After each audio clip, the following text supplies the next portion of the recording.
What's going on, guys? Welcome to Hyperspace Hype, episode number 23. We got limited, pretty laid-back amount of topics today, which means we're probably going to go for about 2 hours. So that'll be fun.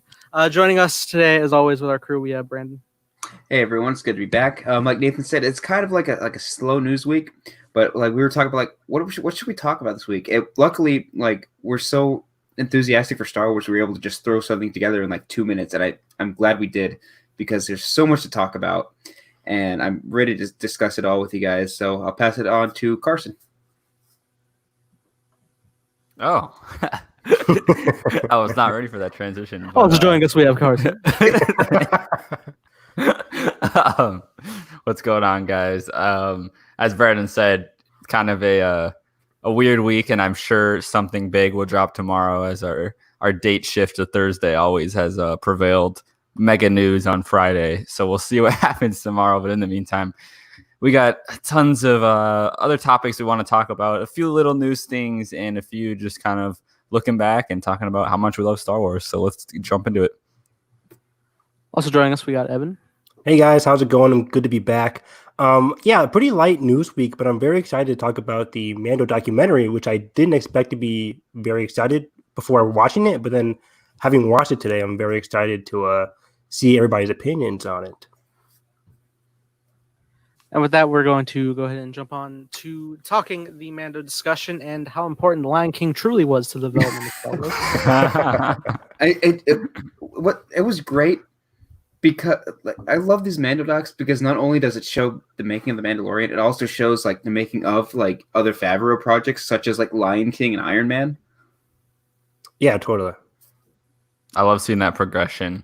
And I honestly, the best part of the episode is when they were, it was like, so the big stage that they built for Mando, what is it called? The volume. And they were showing like essentially the prototype of that, which was with the little lion head. And then they had they had the background, which, you know, it was just, at that point, it was just the size of a TV screen.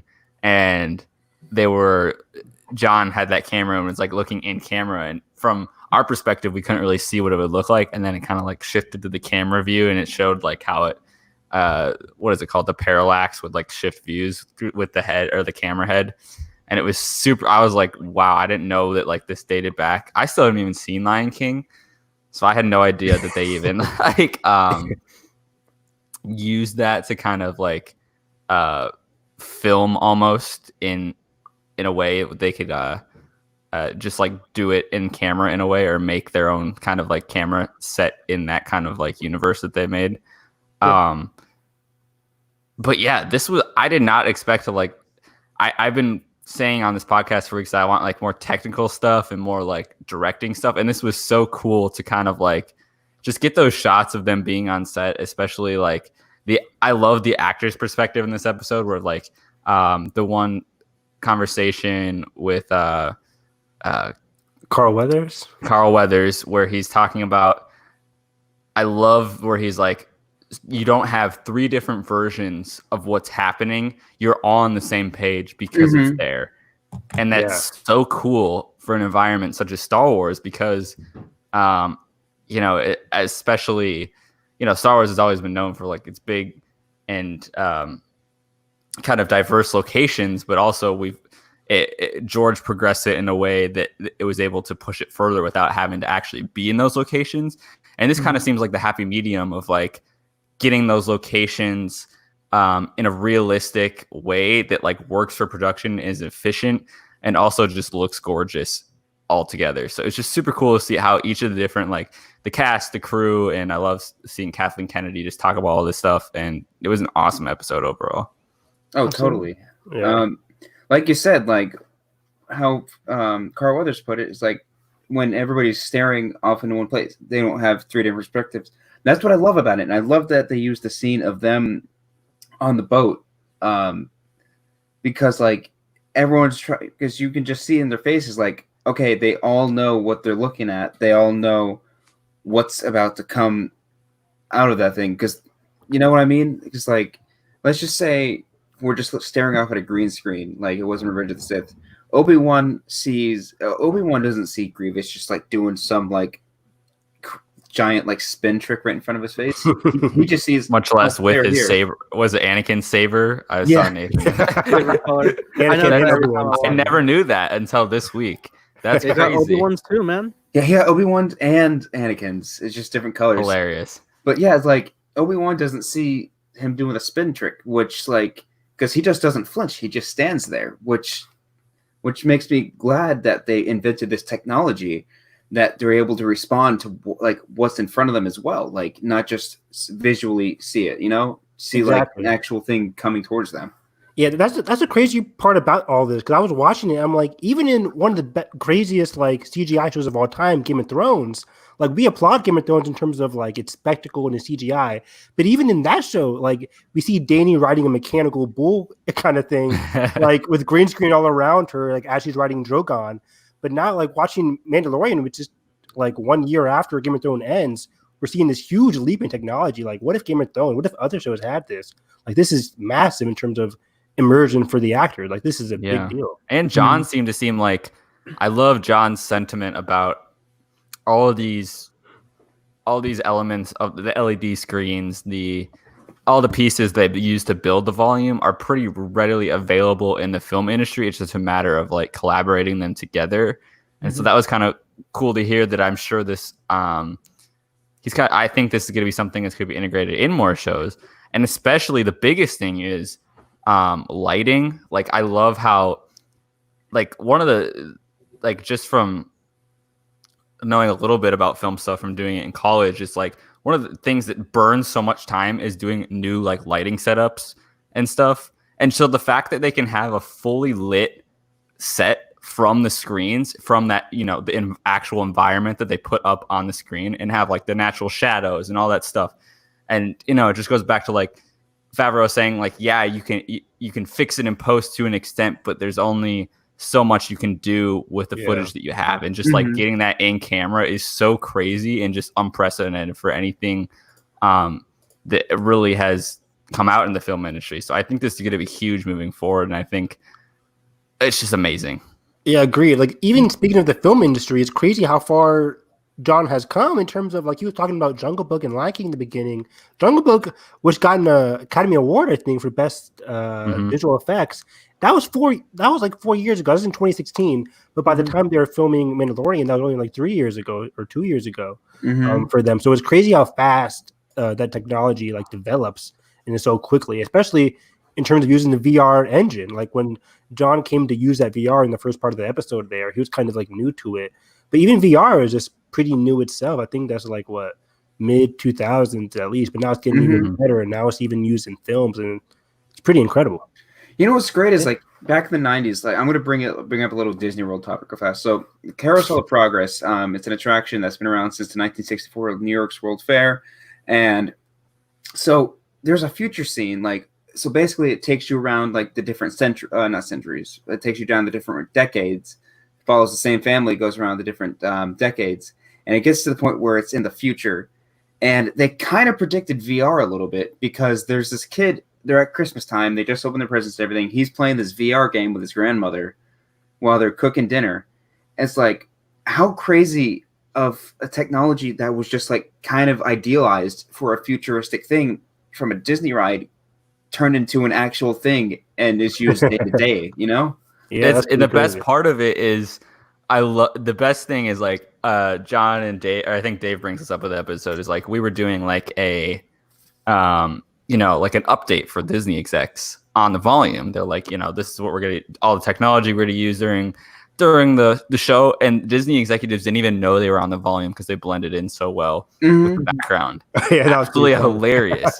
Like imagine sending it over and Iger's just like, oh, where's this set? Did we build this? Like, who greenlit this? All this money to build this? My budget. Where'd you guys film this at? Like it has so much depth. Like the volume. So let's explain that real quick. So the volume was like a 75 meter or 75 feet like circle area for them, and then they also with have the ceiling, with the ceiling too, which is pretty crazy. And one of the best like uses of that they mentioned was episode, I think 6, the heist. Like the whole area of the hangar. Even when I was watching that episode, I was like, "Holy crap! This looks very like realistic. Where did they shoot this?" But it's actually all in studio. It's like all just a little room, but everything, all the depth is filled with just. What was it that ILM guy was like when they were shooting that episode? Someone thought there was a fire on set because they had like some ambient smoke going up just because like it was a hangar, and they're like, "Is there fire?" Like, yeah. Hey, Sean. What's up, Sean? Hey, congrats, buddy. By the way. Oh yeah, congrats. But yeah, the volume was just incredible, just as a notion, just as a thing. I'm just like, I hope they use this. Like, are they going to use this in all the other Disney Plus shows as well? Like, this seems very. I wouldn't be surprised if they were to. Because part of me seems like it's a John thing, but like I can't see Deborah Chow using it. Maybe she will, but very unique. I think it's definitely in their arsenal. Like they can just like. Part of the reason I think that they can have like this movie spectacle on a budget, a TV budget to an extent, is having like this kind of stuff. Mm-hmm. I can imagine them using it for a handful of moments for Cassian and probably especially on Kenobi. Yeah. Oh yeah, totally. Like I wouldn't be surprised if they move forward. Like, let's just say they decide to do some High Republic movies. I wouldn't be surprised if they start moving forward with some of this technology. Like into the film era? Into the film, yeah, for sure. Yeah, that's crazy. Yeah, I mean, I can kind of see that, but maybe some directors are just going to be, I don't want to say turned off by it, but maybe it's just not their style. Because old-fashioned. Mm-hmm. Yeah, old-fashioned. I mean, you say old-fashioned, but it's the way people do it, like in 2020, which is pretty crazy. Todd Phillips would never.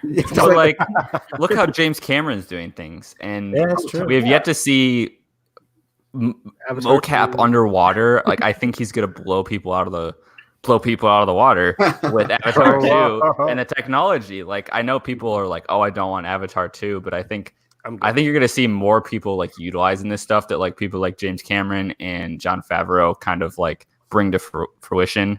And truly, both of their careers have like kind of had like 10 to 15 year leaps in terms of like how they've utilized technology.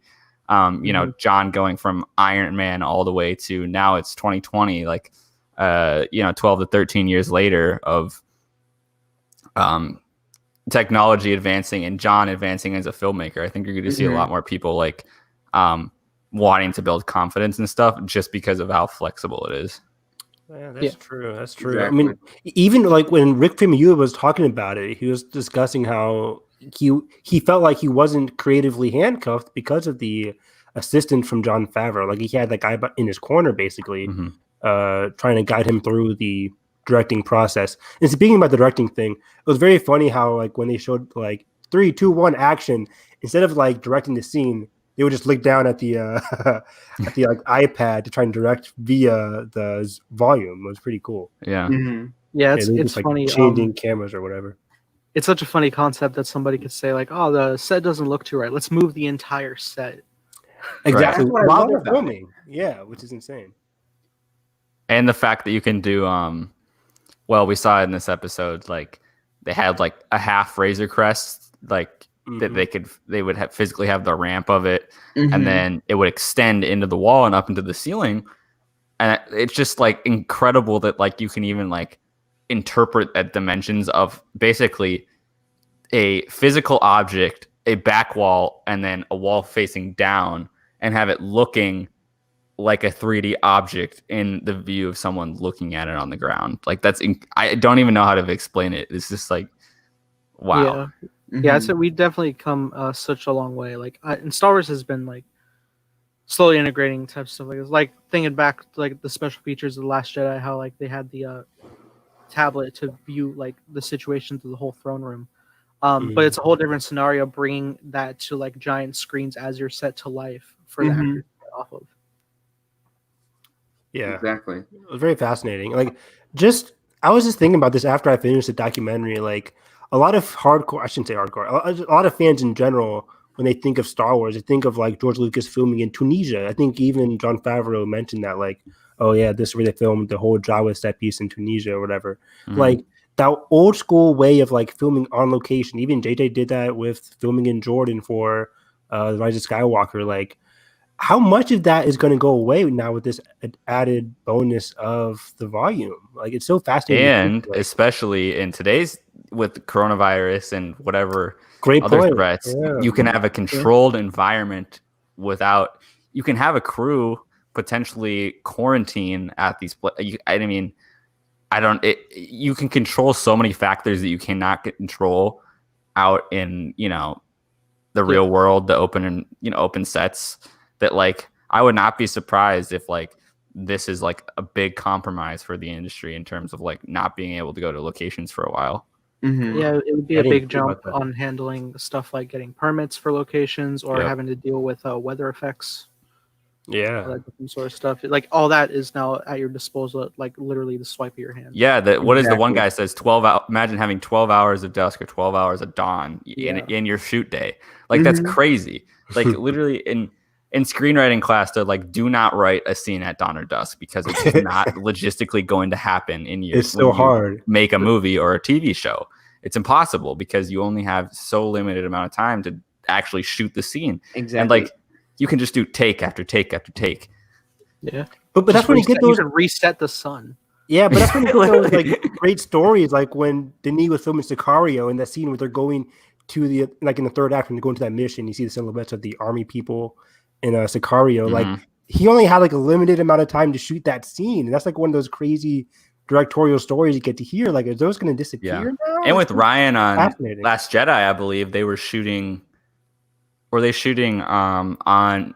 Is when they did the pre-shoot for the Yangtze stuff on Skellig. Yeah. And I think Kathleen Kennedy mentioned this in the director and the Jedi, where the sun was setting, and I think it was just like a scene with Mark and Daisy or something, and it was just like one of those moments where it's just so rare and like, so yeah, I think it's gonna be a balance between all these things that we're talking about, and it's like how much do you want to future proof it, and how much do you want to ground it in still filming in locations, and I think Star Wars will be a dictator of that with these new Disney Plus shows. Yes, it's just trying to find the happy medium for the future of Star Wars in general. It's gonna be very fascinating to see. I also love seeing George Lucas on set. Yeah, we got some more stuff of him like telling stories. It was amazing. Was he in the episode? Yeah. He was holding his coffee cup and he was like, back in the day when we had our blue screen and I remember now. But yeah, that whole set concept is so great because I was also like just thinking of the BTS for 1917, how like at one moment they're like, we can only shoot the cloud cover and there's so little cloud. Yeah, right. Imagine that. And like, it's so important in those war movies. Oh, also I want to mention, like they were talking about the benefits of the show, and one of the benefits was how the Mandalorian, just the way he was built as a Mandalorian, like his reflective armor was so useful for them filming. That was really cool, and it brought me back to that one episode. I think it was episode 2 when he's in that canyon. And you see the reflection of a guy jumping over like that ledge on his helmet. Yeah. You guys remember that? It's the first the glimpse you Trandoshan? get before the fight. Yeah. Exactly. And I'm like, holy crap. Like just referencing that scene and thinking back how they're using the volume for that. Like that's all digital. That's not some guy in the actual cliff just jumping. It's just all recreated. It's incredible. Amazing. It's fascinating. Yeah. Star Wars is no stranger to pushing the boundary of VFX, and they continue to impress and amaze. Dude, they're a freaking pioneer with this technology. Oh yeah. Always. Oh, I also want to mention it was pretty cool how Dave Filoni was talking about how he got used to virtual blocking via the Clone Wars, and how he was using his expertise there in terms of directing for the Mandalorian. I think out of all the directors, funny enough, I think Dave Filoni is the one that was best suited for the volume, even though he's like the least experienced director, which is kind of funny. Like he came in there the least experienced in terms of actually directing, but he came out of it like more ready to go shoot it because of his work with all the digital stuff in the Clone Wars. Yeah. Excellent. So yeah, it was a great episode of the doc. Can't wait to see what they're gonna drop in like a couple hours. Do you guys know what's next? What's the next item? So following up, we got a little trailer in regards to Ahmed Best's new game show, Jedi Temple Challenge, coming to Disney Plus. Looks fun, man. No, we were. I think it was asking for what's next for the Mando doc. What Mando episode drops tonight? Oh, I don't know.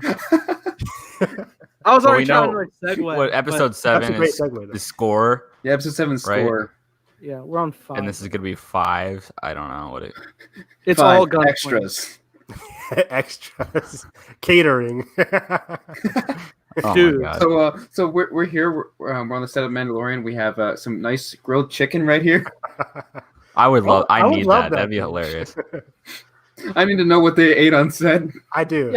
Yeah, have John break out his chef skills. Surely we gotta get an art department one, John right? just cooking in the background. An art department / creature episode. I'm sure we gotta get that. Good Like, point. Yeah, I would love that. because you know the I gotta credits see with how the they got Queel to work. Oh yeah. Oh yeah. yeah. All right, back to the catering thing. You're just like a bunch of untouched food, and you just hear John Favreau in the back. All right, who wants grilled cheese? Oh my god. That'd be too funny. Oh, Come. Anyways, as Nathan is in his mind.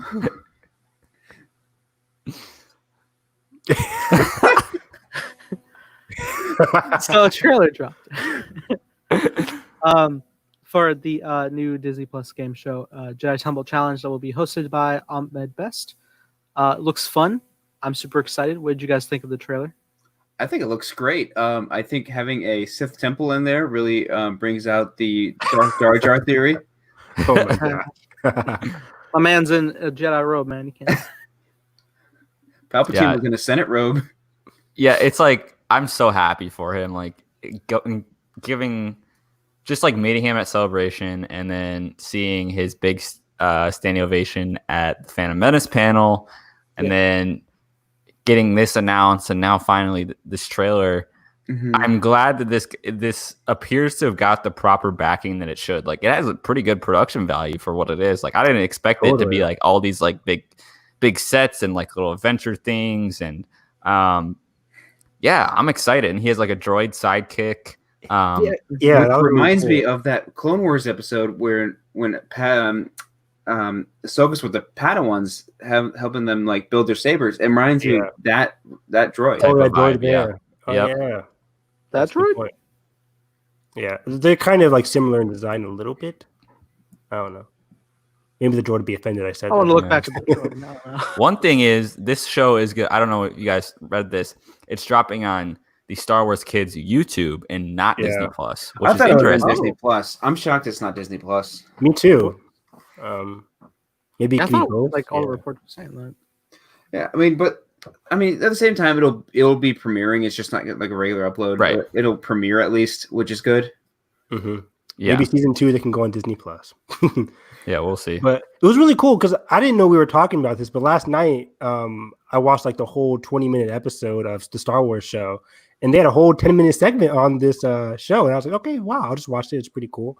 And there's a whole interview between Anthony Carboni and Ahmed Best, and just hearing him talk about the show, he was super invested in all this, the whole kids and what they were going through, and he was like, I really wish every kid would win. It would be heartbreaking for him to watch like some kids not make it to the next level.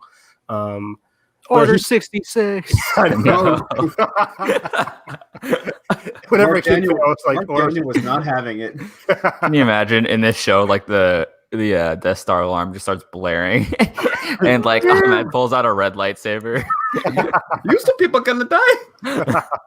Oh, that's the too final dark. challenge the younglings have to face is Anakin. Hayden Christensen Anakin comes out Skywalker. with his blade.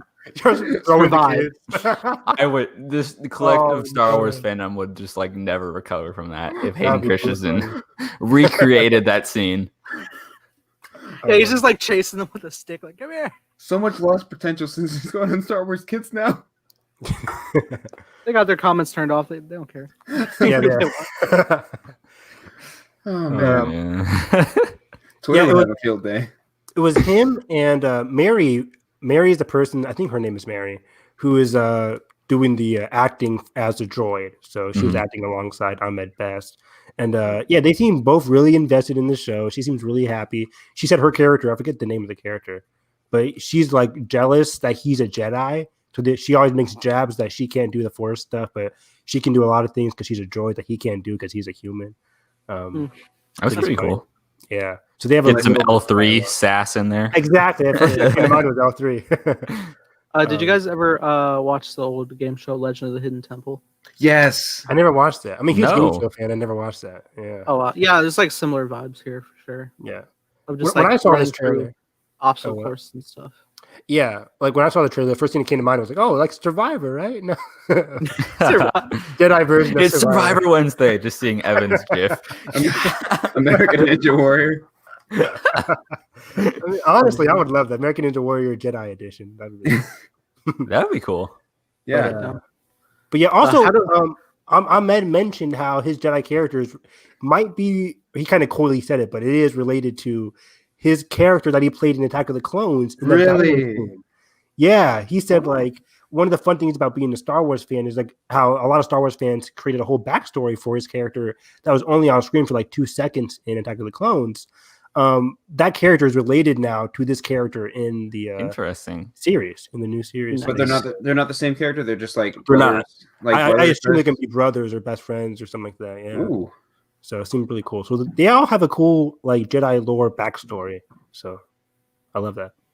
It's too connected. We're limiting the space. Yeah, come on.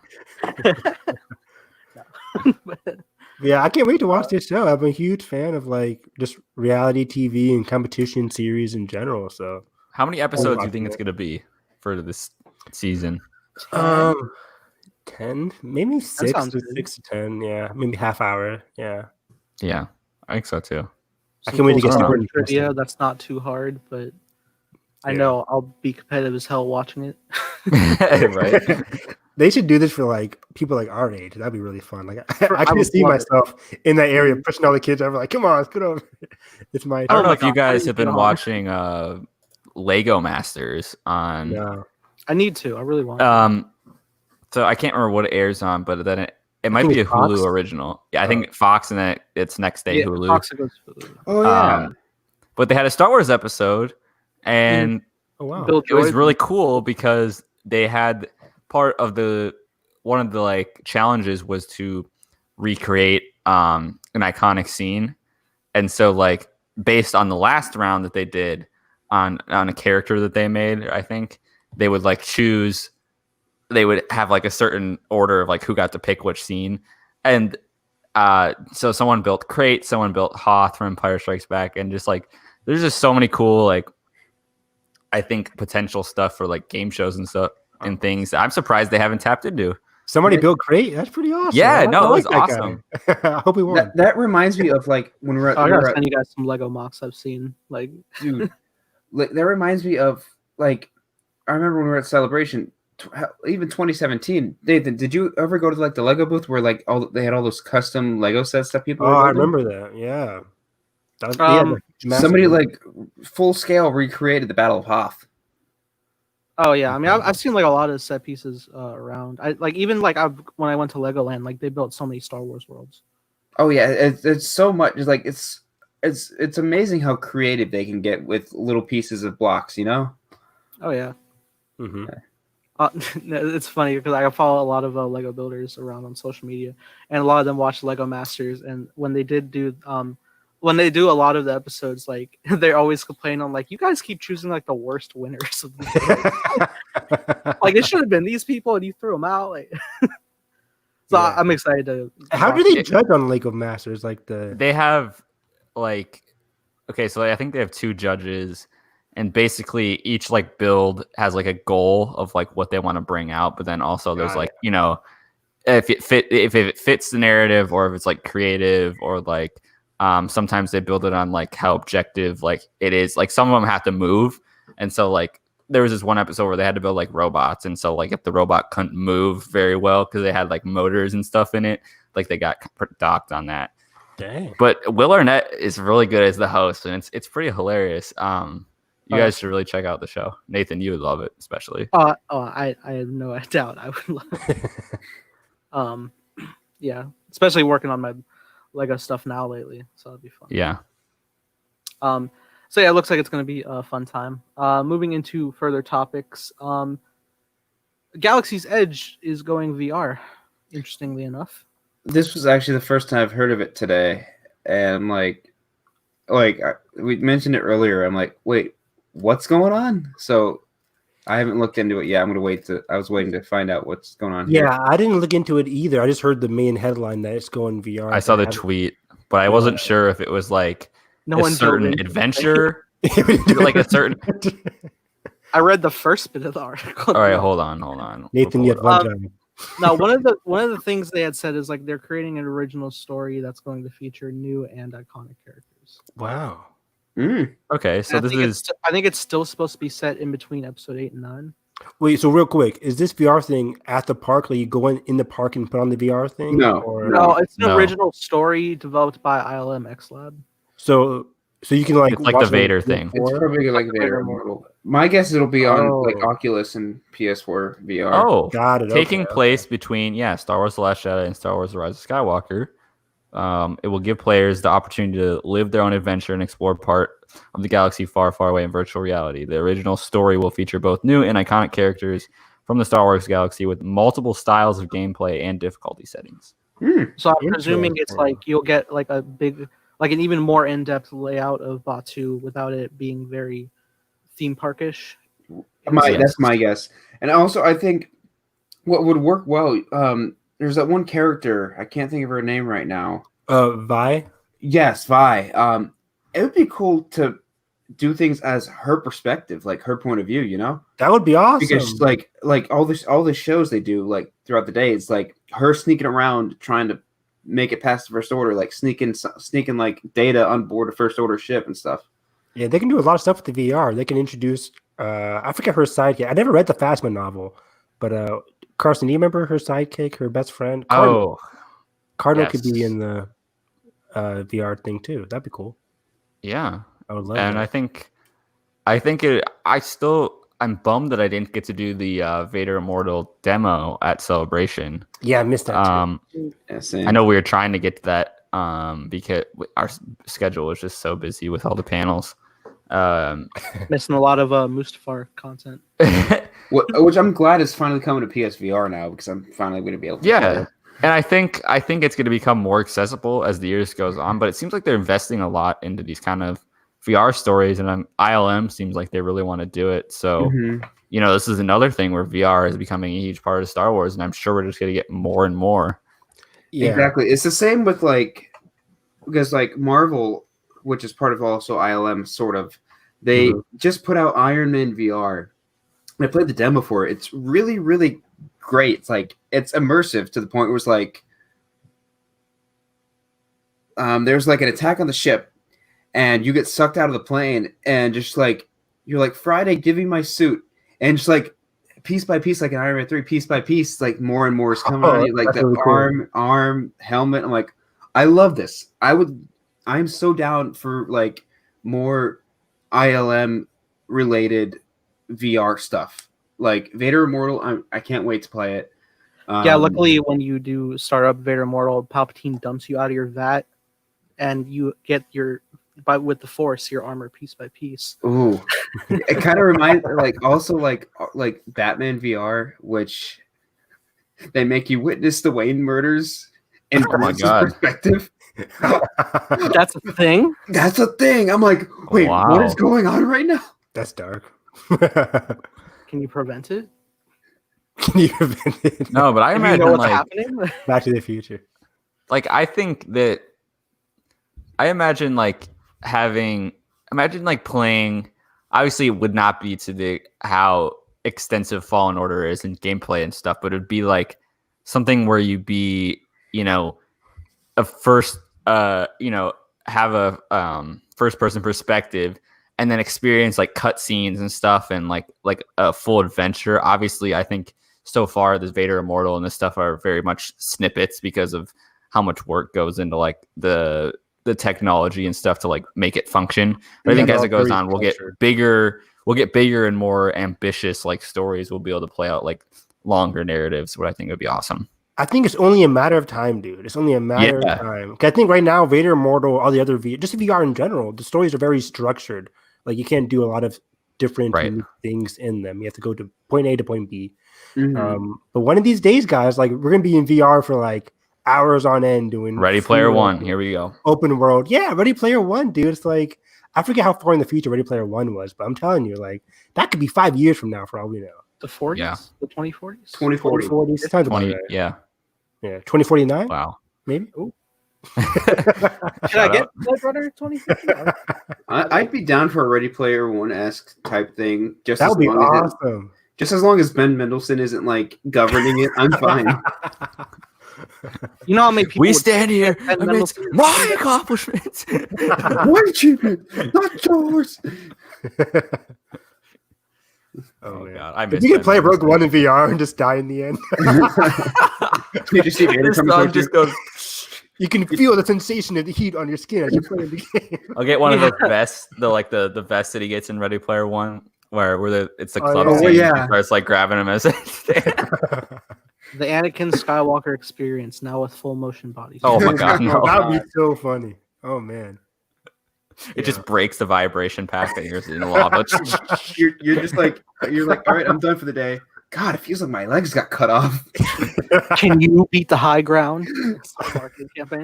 It's like Oh, the Matrix, where like your actions in it like affect your real life because it tricks your brain. Like, Yeah. Look at Carson with the Matrix references now that you saw the movie. I'm educated. Stutter of remembrance as not speaking about it for 20 years. But honestly, that element is terrifying. That like they go in and like they like your brain like synapses to the point that like if you get like shot, like Like you smack your face on the concrete, like you're gonna bleed out your mouth. yeah, like wow. Like you can like lower and increase your pain threshold in the VR. Oh my god, that would be awesome. I'm playing That's gonna be a setting. It has to be. Like if people want to play like hardcore mode, like yeah, I'll play hardcore mode, like Call of Duty VR or something like Yeah, that. it won't be the number of like enemies you face or like how many people spawn. It will be like how much it like kind of inflicts you. You have to choose from just like walk in the park to survival to masochist.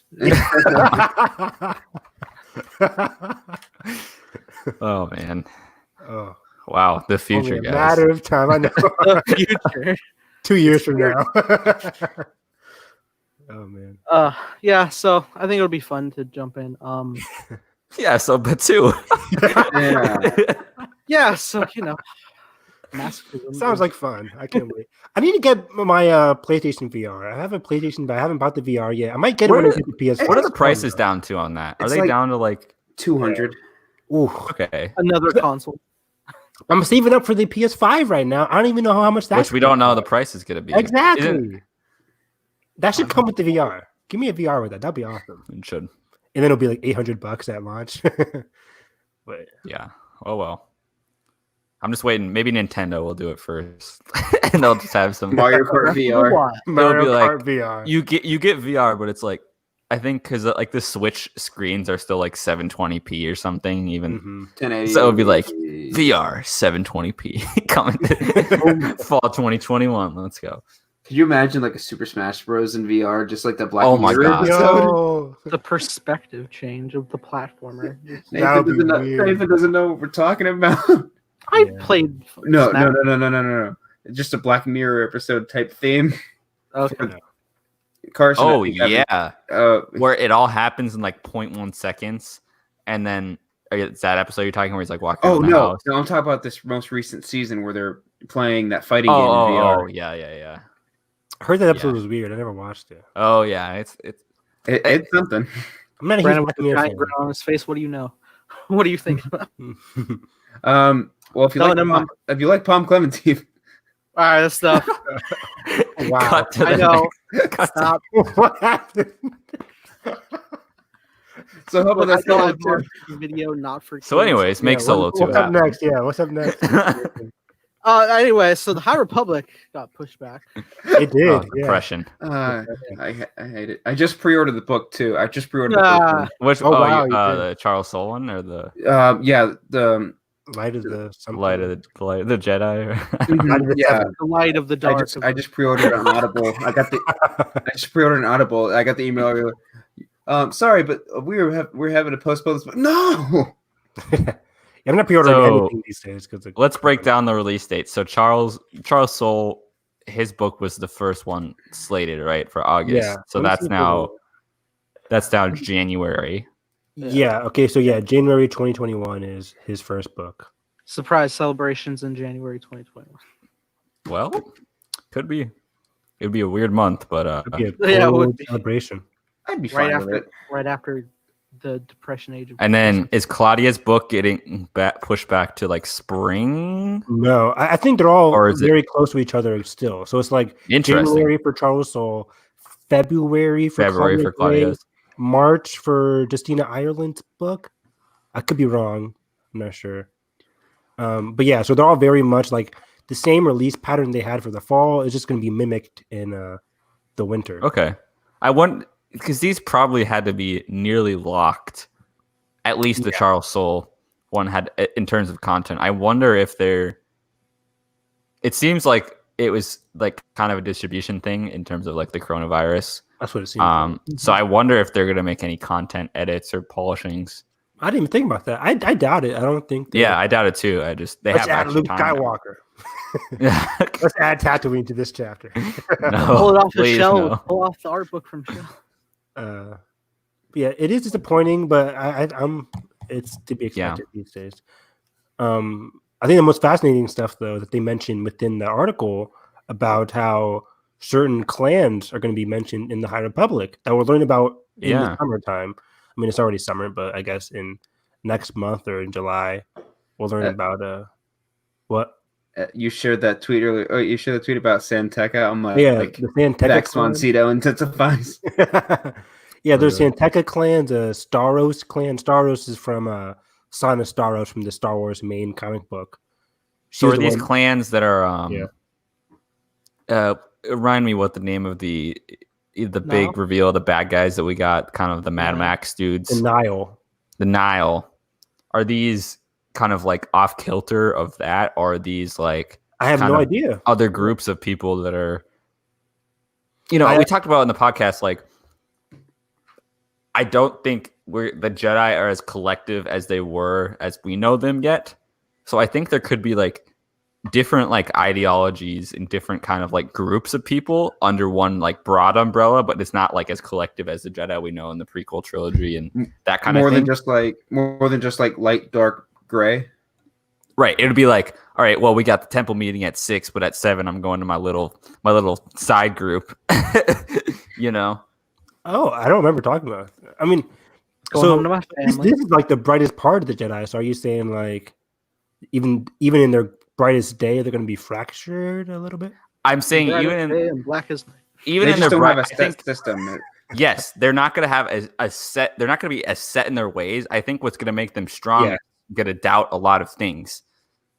Okay. Yeah. Obviously, I wonder if the course of the High Republic, the Jedi are going to like encounter such a large loss that's going to make them reevaluate their set rules into what we come to know.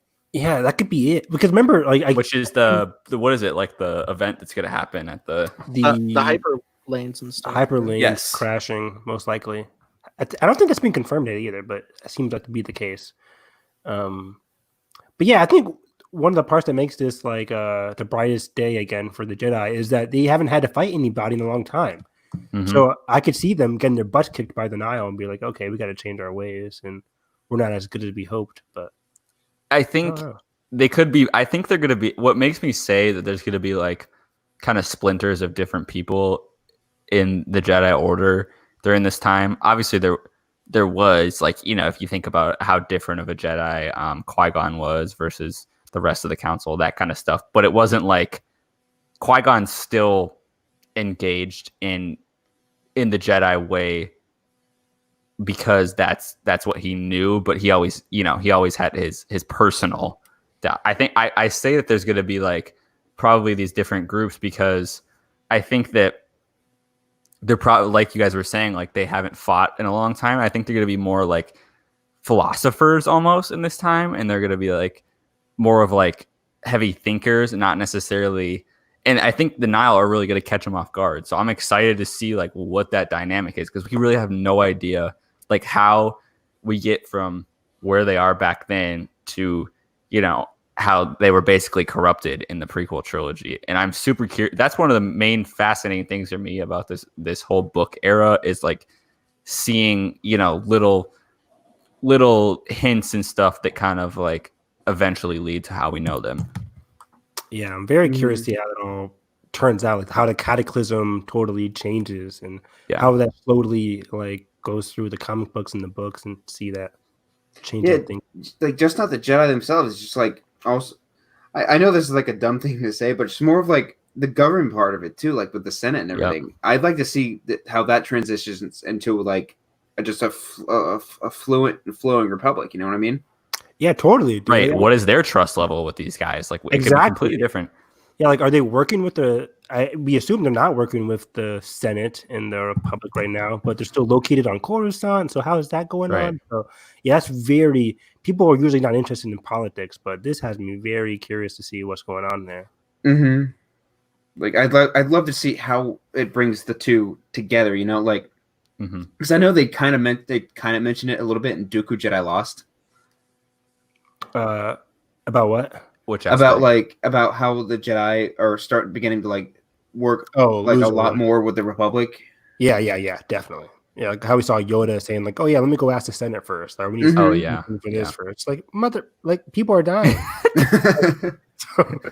So, yeah. The vision. But- no, you don't need to worry about that. Yeah, Vision. just don't worry about that vision. It's fine. Everything goes exactly as planned. Nathan, I really Yoda like does this some weird stuff in this book. I need this book, and I need it. It's so It's good. incredible. Jedi It's- Lost and Master and Apprentice are the best like double feature. oh my god. Yeah. It's like they go so well together. But yeah, I think I forgot one of the other clans here. Yeah, it says like the hero of Hetzal and the blade of Bartoda. Yeah, it's very interesting. I have no Sounds idea. ancient. It sounds like Yeah. I don't know. Yeah, it sounds very ancient to me. Like it seems very mythic in a way too. So Mhm. Mm-hmm. very curious to see that. Do you guys think I know the concept art is shown a little bit, but do you guys think we'll have as modern of lightsabers as we have now, like the design of it? Do you think we'll have like a Gunji type wood Well, we've design? seen on the cover of the first novel coming out, like they're gonna have like some hilt designs, like actual handle hilts. Mm-hmm. Stuff Yeah. like that. What's Yeah. the point of the handle hilt too? Like what makes that different from what we see? Maybe in it's like Rebels? the same. Maybe maybe from the same type of metal that like Phasma's armor and like Palpatine's Oh. shit. made out of. Like I was watching a Star Wars Explained video. I think Alex mentioned how it could be just like a symbolic thing. Like could not even be. That's what I used was about to in say. battle. It could just be symbolic. it's Like, hey, for- this looks cool. Yep, and especially I think we're gonna see a different relationship with the lightsaber in general. I think we're gonna get a different perspective of like what the weapon means to the Jedi, and I think talking about what we were just saying of like all these different ideals of coming together in a different time. I think we're gonna see, what they wear, or at least descriptions of like what they wear and how they dress and what their weapon means and how they kind of carry themselves in the main part of society. I think is the most fascinating part because we don't have these answers, and like obviously we have so much time to like get to the point to where they are, and it's that like kind of openness makes it so exciting. Mm-hmm. That's the part that excites me the most. Is like there's so much time in between. Like Carson said, there's so much time in between this era and the era we know. There's so much that they can put in. Yeah, range. Yeah, speaking about the whole lightsaber thing, Carson, like what makes I was reading the summaries of the Jedi from a couple of weeks ago. What makes a great Jedi in this era? Like what makes a certain person a great Jedi master compared to what a great Jedi master is in the prequel era? Like Exactly. What's the difference? Like is it based on philosophy? It can't be based on combat because who are they fighting? Yeah. Will we have more Qui-Gon type characters, or do you think we'll have more of like Yoda, like who last resort gets to violence? I like to imagine they'll actually be more Qui-Gon-esque, like more understanding and caring in their time. I agree. That's what I hope for. It's going to be the big shake up of the galaxy that's going to start That- to shift ways. That shifts them away into a more narrow view. And speaking of that, I still see people are like on social media complaining about how the High Republic might be like goody two shoes of the Jedi, like they might be like the best Jedi and not like without imperfections. Because like this, Okay, no, I mean, I don't think that's the case. Though I think like even though they're going to be in their high point, they can still have like a lot of these flaws and imperfections that the prequel Jedi had, just in different ways. Maybe like the early set stages of it. Yeah. And Like, he's- especially the politics of it all. I think that's where I think there'll be a lot of, since we're talking about like we don't really know what the relationship is with the Senate and the people and how they perceive them. It could be with honestly like, faking that in a way or getting sick of. I'm sure there's going to be a character that's like getting sick of like, being this like moral representation to people versus like going out and like seeking out the bad in the galaxy. I'm sure there's going to be that conflict where one of them wants to spawn off and do his, chase down the Nile. I'm super curious to like see what actually breaks the group or splits them up. Yeah, that's a good point. Yeah. Yeah, Like- I could see like some point of since they are the whole ideology of keepers of peace, not soldiers. Mhm. Maybe there are like big conflicts in the galaxy, but like the higher up masters probably like sway to like not get involved type stuff.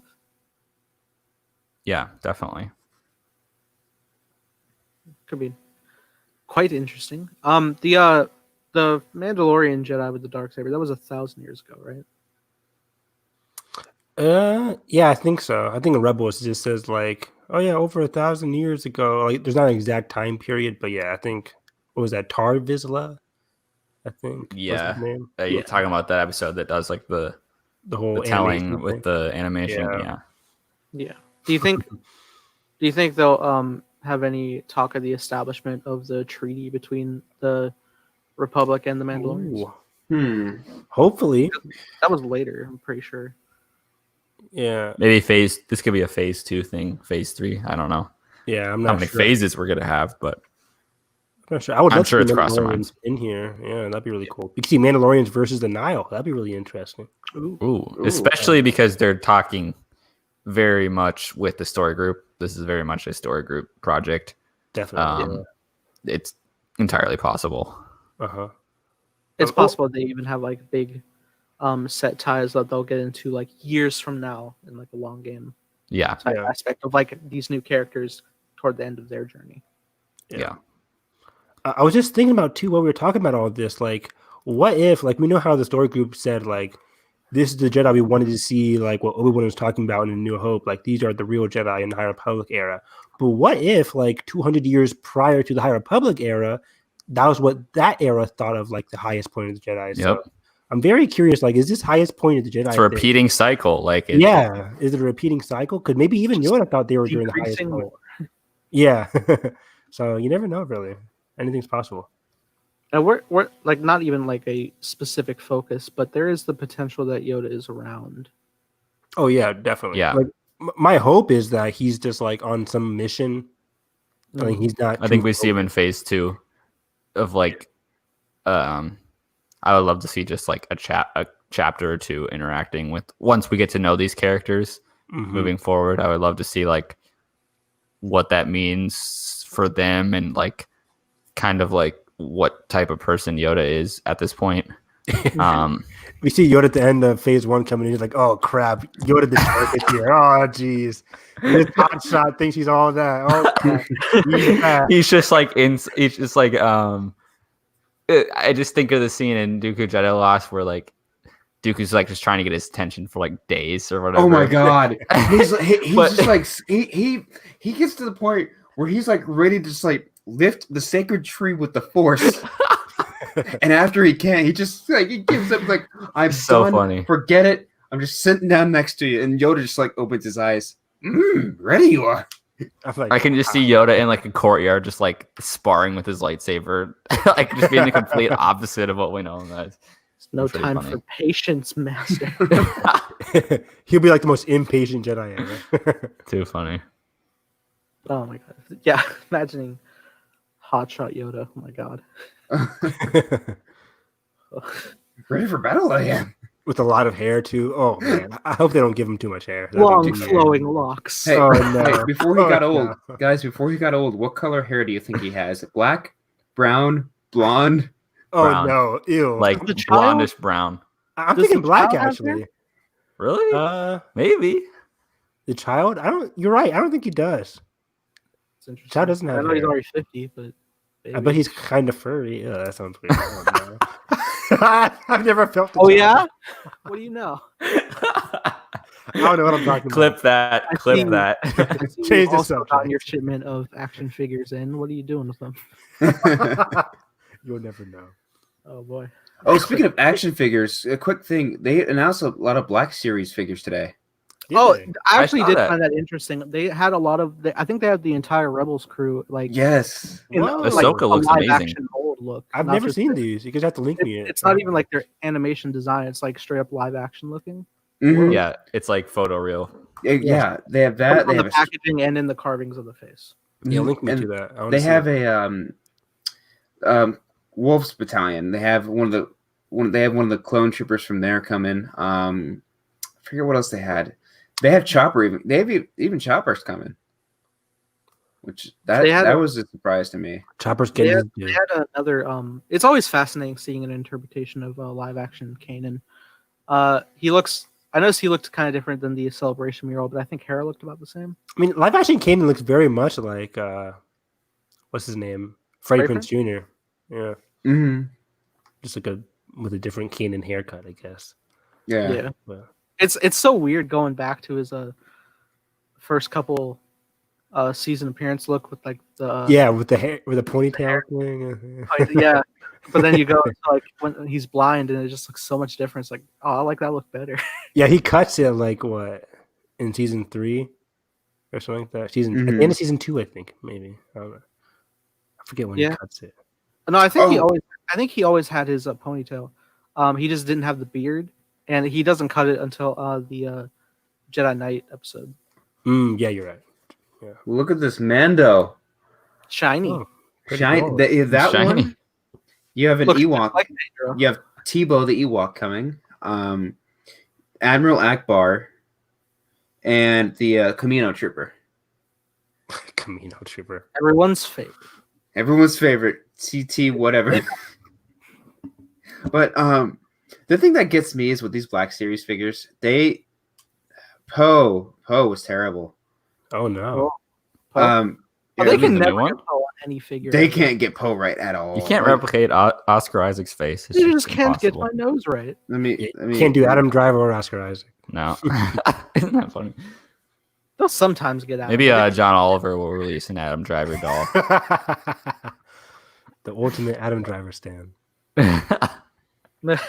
Crush my limbs, you overgrown. Oh no! Oh, This no. is Poe Oh no! from Last Jedi. Oh Bro, no. why So is Enrique bad. Iglesias in the Last Jedi? A flight? No, you did And- not. Here's Hux. Here's Hux. Oh, Oh, poor Nora. no. It's still better than the Oscar. I'm the spy. Oh no! That's the spy. That's the Yeah, that's Yeah, that's just. Okay. Rolling back with stuff. Where So that were about we? that about covers primary news. The rest of the stuff is mostly going to be fun.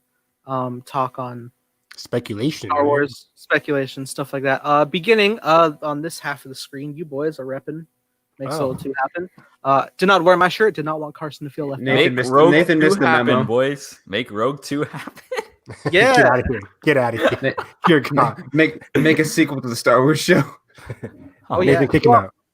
Yeah, can I get it more than once a month? Replace what's his Anthony name? Carboni with Anthony No, Daniels. Peter's coming back. Peter's coming back. Oh yeah.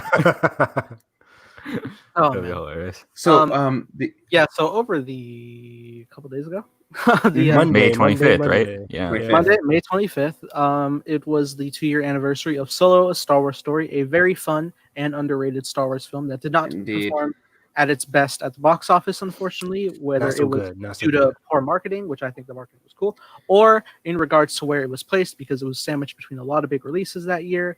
But basically, a lot of fans of that film have come forward with their hopes for the potential sequel in the movement Make Solo Happen that was created by the Resistance Broadcast, a very great podcast you should check out. And if you have seen us before them, that's shocking, but just in case. Yeah, so it's a great movement that's full of a lot of positivity and love. It's not primarily people attacking or demanding. It's completely fueled on just like, it would just be really cool that we love this.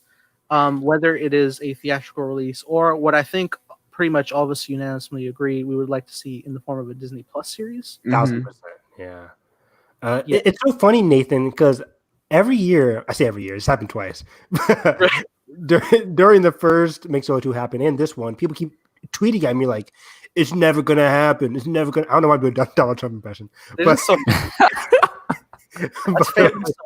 people keep saying like it's never going to happen. They're not going to do a theatrical movie. I'm like, I don't want a theatrical movie either. We agree. I want a TV series. Like this, the concept of Solo would have benefited from a series in the first place. Like I think in hindsight, after the success of Mandalorian, they're like, oh, we should have done Solo as a Disney Plus series. As a series, yeah.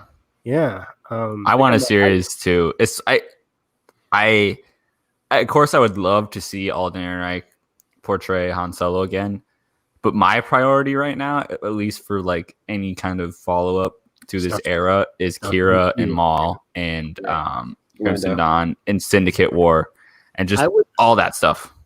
I wouldn't mind if they just wanted to, if you wanted to combine it, like even if you make it a limited series, make it the length of a full season of 12 episodes, but break into 6 episodes for like have Clone Wars arcs. Yeah, well, kind of, but like put 6 episodes for Kira's story, put 6 episodes for Han's story. I had it differently. Like I always had this idea in my mind of like a Crimson Dawn TV show focused on like Kira and Maul, and then on the other side for the quote unquote good guys, you have Enfys Nest and I need Enfys Solo as well. It's so funny. This guy, and I woke up on like Monday. This guy had a whole Twitter thread about a Crimson Dawn TV series. That was basically my idea. It was very funny. I never saw the guy ever, but yeah. So you have a Kira and Maul storyline where she's struggling to take control of Crimson Dawn from Maul. And you have like that whole Game of Thrones political machinations with Kira, which apparently you get in the what's that one Solo prequel book called? I forget what it's called. It's by Ray Carson. No, it's the other one. Most Wanted. Most Wanted, yes. And that digs into Kira and how she struggles with certain situations. And like we can have that with Kira and Maul going back and forth. And then on the other side, like how Game of Thrones does it, like just in certain parts of the episode, you go to the other side of the galaxy where you're focusing on Enfys Nest and how she's struggling to her and the Cloud Riders struggling to fight off the Empire, which then recruit into people fighting against the Crimson Dawn as well. I think because Crimson Dawn is not a good influence on the galaxy. I think they'll go head to head. I do think there's a lot you can pull from. Exactly. Just like the idea of Rebels having like starting off with like the Rebel cells small before they actually came together. Yeah. And especially with Enfys Nest. Well, she hasn't been rumored to be in or she might have been rumored to be in the Cassian series, but she replied to someone's Instagram comment saying no spoilers here. Exactly. Which is interesting. Which means I hope she's in it.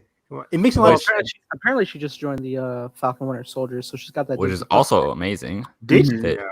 Yeah, I'm glad she's getting. Wow, Disney's getting her some more work because she absolutely deserves. She's fantastic. Yeah. Did you guys see? Oh, go ahead, Carson. Do you guys think that it makes more sense for the character to show up, pre-Solo Cassian kind of era? I think Cassian would be post. Cassian's post. Oh, right. Sorry. It would still be post. Do you think it makes more sense to show up there, or do you think it needs to have her own focus more heavily in like a Crimson Dawn kind of tied in storyline? I think both. Right? Both. Yeah, okay. I think she could work in both. I would, if I had to choose one, I'd go Cassian, but I think they could both. Okay. I would actually choose like a Crimson Dawn thing before Cassian, but Cassian makes a lot of sense because she is a part of the Rebel cells.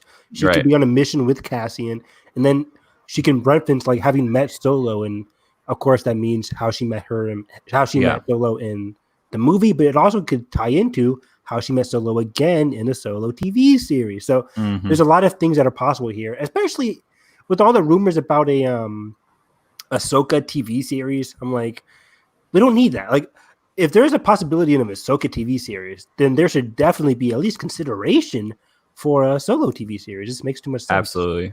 I think a good case to plead, just monetarily wise is especially for a Crimson Dawn series is because looking at the numbers, I think it was said like the top streaming shows recently were Clone Wars and Mandalorian. Clone Wars even more so, and that has plenty of focus diving into Maul and his story. So I feel like you would definitely get like the best of both worlds of people on board to check out the medium of like a live action Darth Maul and like completing his story there.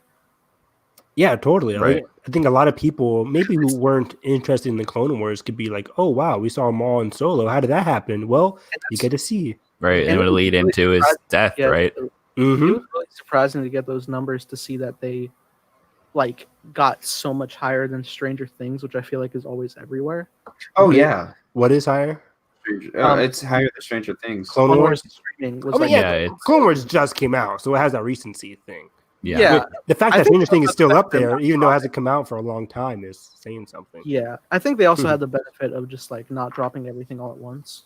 Mhm. Yeah, Yep. exactly. I think Disney Plus is smart in that way, and I hope all the Star Wars shows do it weekly. I hope because- every streaming service does that. That's the I do best way to too, but do you it. know they don't. Yeah, It's crazy, but yeah. yeah, I hope.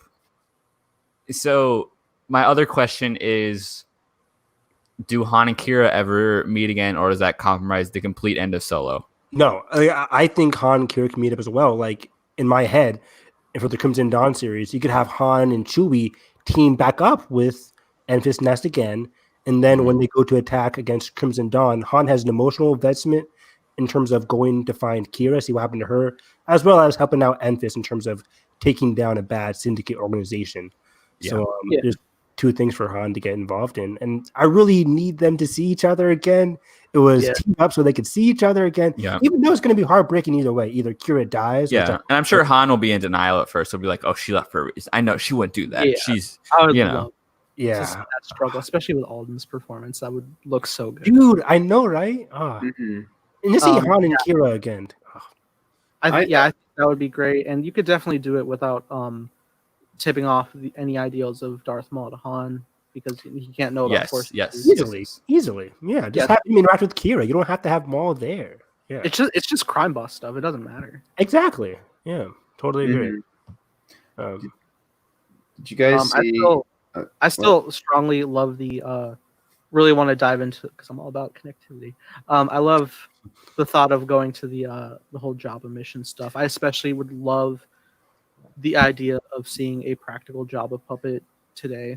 See, that's what I think would happen with Solo, like a Solo 2 or spin-off series. I feel like it have like the style of Better Call Saul, where the main plot Ooh, good idea. mainly focuses on Han and how he like becomes a real smuggler, but the side stories, which kind of get mainstreamed, like with Mike and Gus and all them. Wow.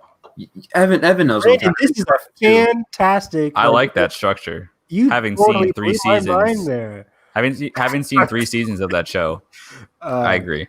I haven't seen really it. watched season 4 and 5. But Yeah, you Brandon, know that that, that is an incredible analogy there, because like in your example there, like Han has a Saul role, and Saul's kind of like clueless to the crime organization going around him Mhm. until he gets Yeah. pulled in. In which, in this case, Han can get pulled in to the Crimson Dawn stuff, like what's going on with Kira. Kira can be like the Kim Wexler, I guess, or like the Gus Fring of this thing. With Gus being Maul, of course. Gus being Maul. I think Kira would have to be the Mike of this situation. Mike, yeah, that's what I meant. That's a good point. And then, I don't know. And then Enfys Nest just being like a good, like just a part of the good part of like Saul's story. Yeah, Saul tackles so many different storylines in a lot of different episodes, so it's definitely plausible and it's easy to do it. Like we see Game of Thrones do it, Better Call Saul does it. Like it's possible to handle 6 or 7 characters even in one episode and all Mhm. have great arcs. Yeah. That's what And also think about the brotherly dynamic. You could flip that and have wow, yes. you could flip that and just have that be a strong push and pull between Han and Kira on their respective missions, but they're like, kind of crossing paths somehow and thinking about each other I love or that. whatnot. So I think that'd be Speaking about cool. crossing paths, I know you haven't seen Resistance, Nathan, but like in Resistance, I don't want to spoil anything. Crap. But like in Resistance season 2, like certain characters cross paths, and you're like, oh, they used to be best friends. What's going on there? So like, we already see that dynamic in Star Wars, and we see it in Lost Stars as well. Just the notion of like star-crossed people coming together again. That it's fate that brings them back together. Yeah. Yep. Makes all I need it.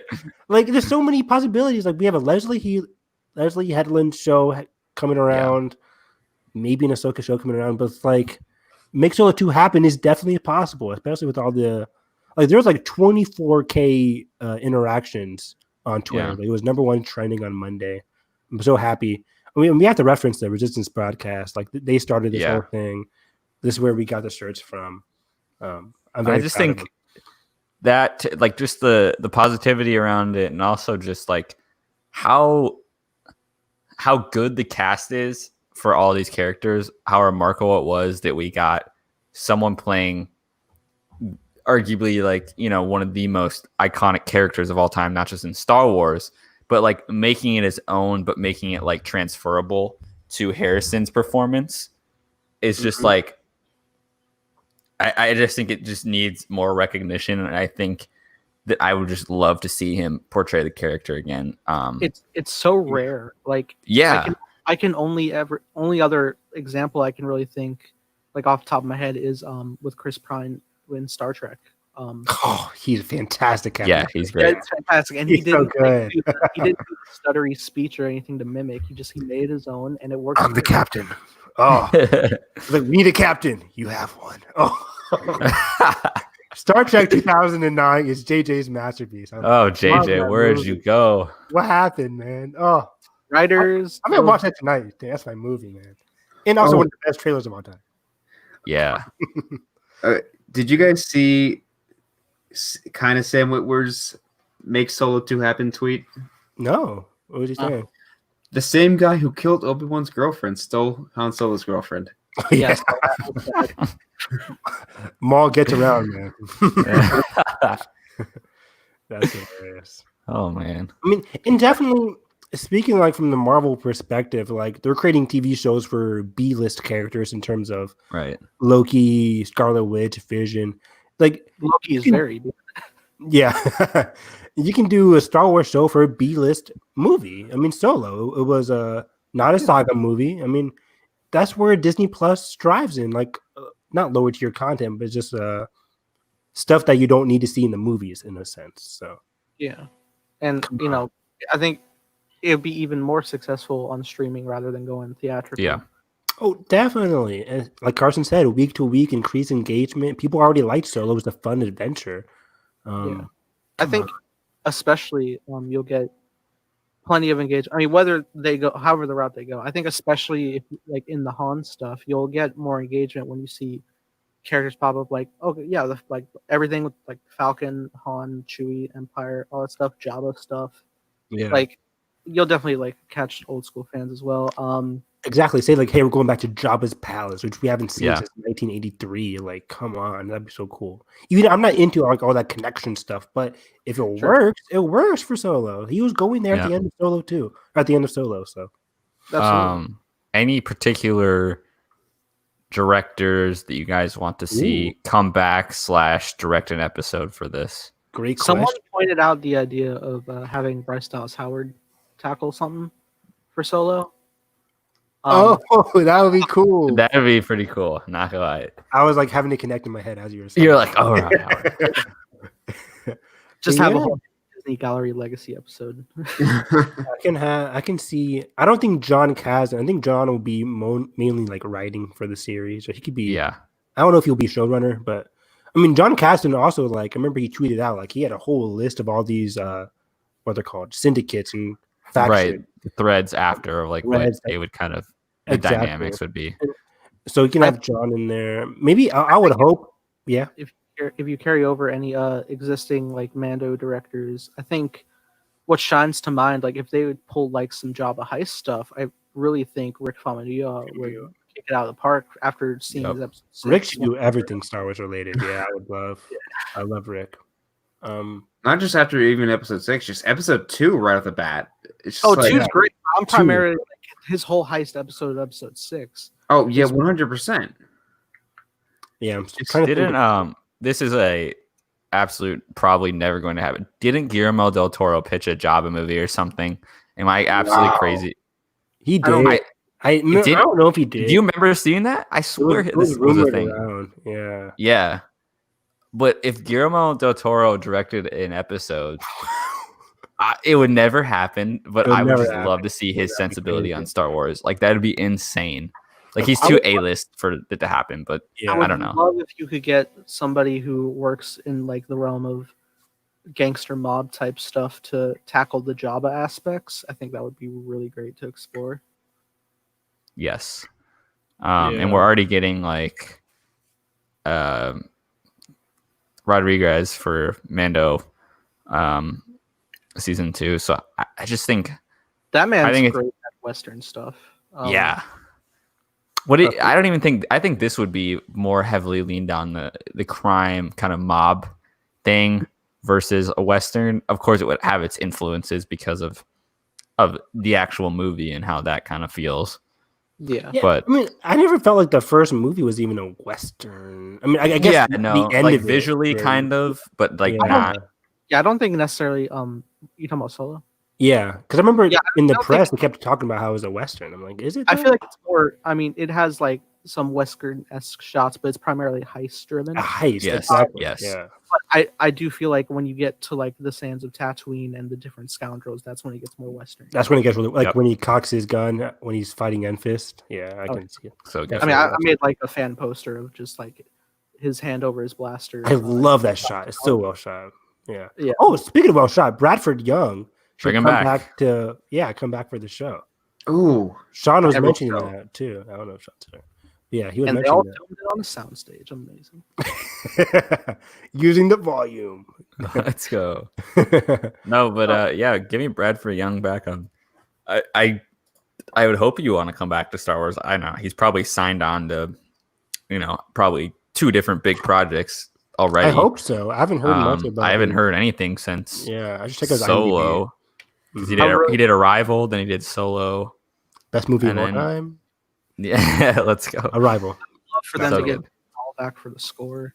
Yes, that was the other thing I was going to mention. John Powell for the score. Oh yes. He also we need him back. He tweeted it out on like Instagram or something, saying like he really loved to do working on the score. His score is really good for Solo. So good. Lando's Closet. I think it might be like my second favorite score of the last 5 years for Star Wars. Like I especially I don't want it to be the last of hearing John Williams' Han Solo theme. Just getting it that way. Yeah, that theme was really good. It's so good.